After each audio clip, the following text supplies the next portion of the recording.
Okay guys, today I'm going to show you how to take your AutoCAD file and prepare it for cutting on our laser cutters. So I've used AutoCAD. I generated a cut pattern. This is a 3-inch by 18-inch piece of balsa stock. I'm trying to cut parts, in this case, for a mousetrap car. After you have your file created and you've saved that appropriately, make sure you save your drawing file. You're going to need to prepare it to export to the laser printer.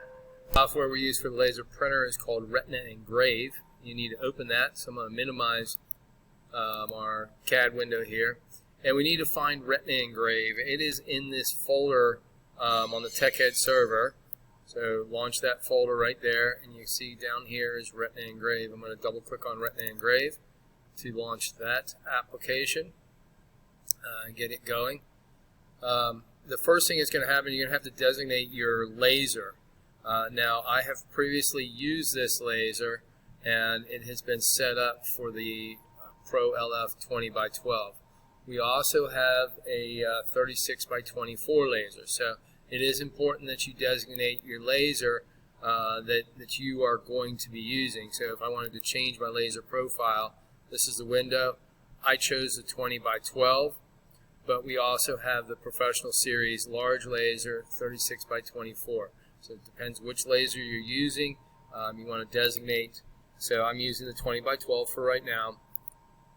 And we're going to just apply the settings. You see up here it says Pro LF 20x12.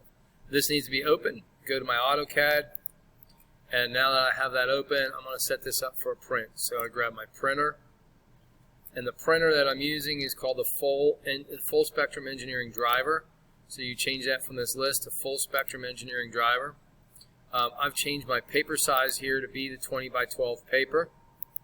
Okay, and I am printing a window that I pre-designated. So I'm just going to do that again.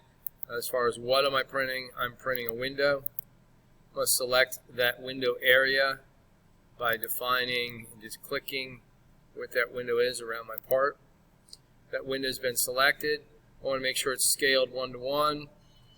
1 inch equals 1 unit. And then I can apply to layout. That's going to memorize this for the next time.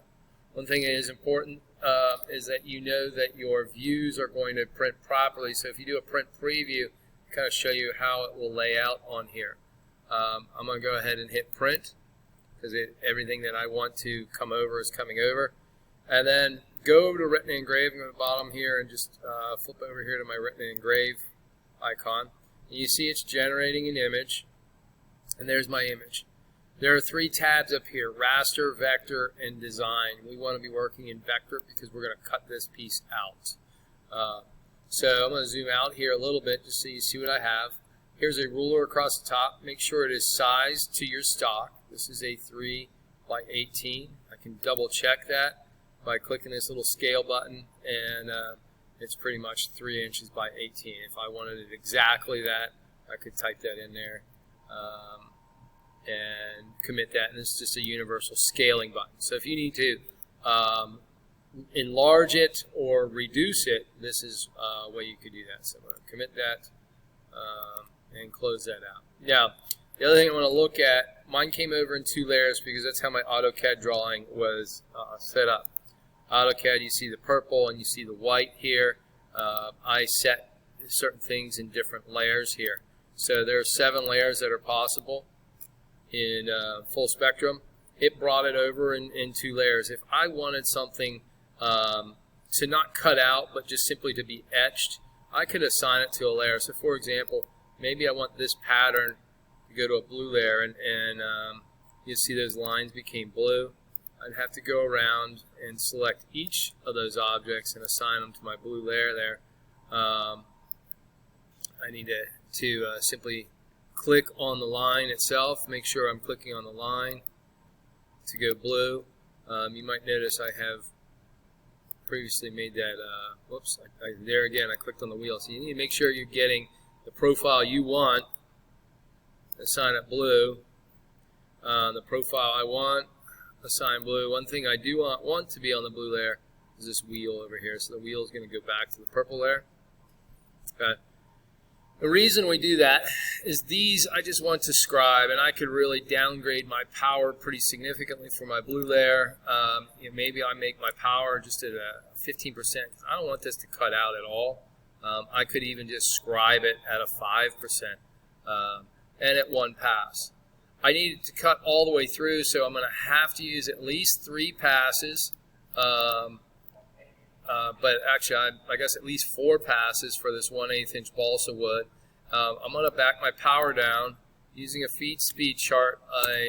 We kind of have a library of things that have worked for us in the past, and 80% power at 100 speed, running 4 passes is going to work well. Now, the black is the outline of my stock. I don't necessarily need to cut that out, so I'm going to say 0 passes there.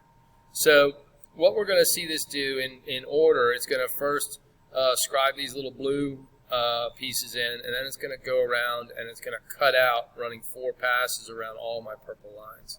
So when I have my essentially my feed speeds, my power and my speed set the way I want, I need to export this to the laser as a file. And so we're going to do that by coming up here to Pro LF Laser Focus 20x12. We're going to save this job as a binary file. Very important. Save job as binary file. You do have a Model B laser, so say yes. And then you need to designate the location. So by default, my USB popped up. However, yours probably will not. You want to go down your list here in this PC, find the USB disk drive, and then you're going to save it as a name. And really important in our naming conventions here, you cannot use any kind of symbol, hyphen, space, any of that. So I'm going to save this as AA, and we'll just say we'll call it AA1 mousetrap. Now this is alphabetical, that's why I used AA. And maybe I'll put an E in my mousetrap, spell it properly. AA1 mousetrap is being saved as a binary job. I click Save. Let that go out. Then you go over to your laser. You need to set up your laser, and then go to the USB jobs to pull your job up. Last thing before you leave, just so you can come back to this project, you could save it as a project, and that will preserve all of your project settings. So if you save this project file, save this to maybe your TechEd server space if you wanted to. Don't put it on the USB.